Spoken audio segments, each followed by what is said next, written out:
مریم نواز کی شخصیت میں حالیہ سیلابی بحران کے دوران واضح تبدیلی دیکھی گئی۔ وہ اب صرف ایک سیاسی رہنما نہیں بلکہ خود کو ایک متحرک، عوامی اور جذباتی قائد کے طور پر پیش کرتی رہی ہیں۔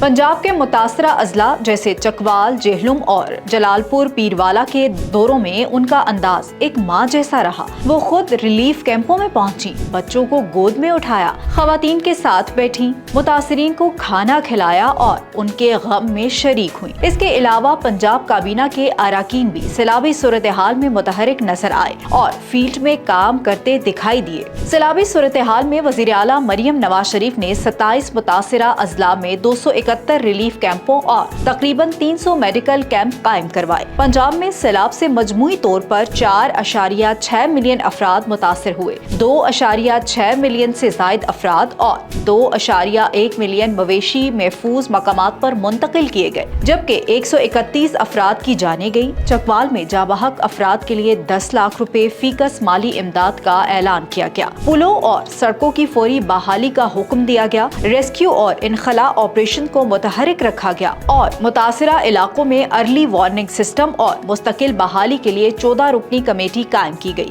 وزیر اعلیٰ مریم نواز نے سیلاب سے متاثرہ پکے گھروں کی تعمیر نو کے لیے 10 لاکھ روپے جبکہ کچے مکانات کی بحالی کے لیے 5 لاکھ روپے امداد دینے کا اعلان کیا ہے۔ اس کے علاوہ جن افراد کے بڑے جانور سیلاب کی نظر ہو گئے انہیں 5 لاکھ روپے اور چھوٹے جانوروں کے بدلے 50,000 روپے دیے جائیں گے۔ نیز فی ایکڑ فصل کی تباہی پر 20,000 روپے معاوضہ دینے کا وعدہ بھی کیا گیا ہے۔ اب دیکھنا ہے کہ وزیر اعلیٰ مریم نواز سیلاب متاثرین سے کیے وعدے پورا کرتی ہیں یا نہیں۔ مزید اپڈیٹس کے لیے دیکھتے رہیے VNews.pk۔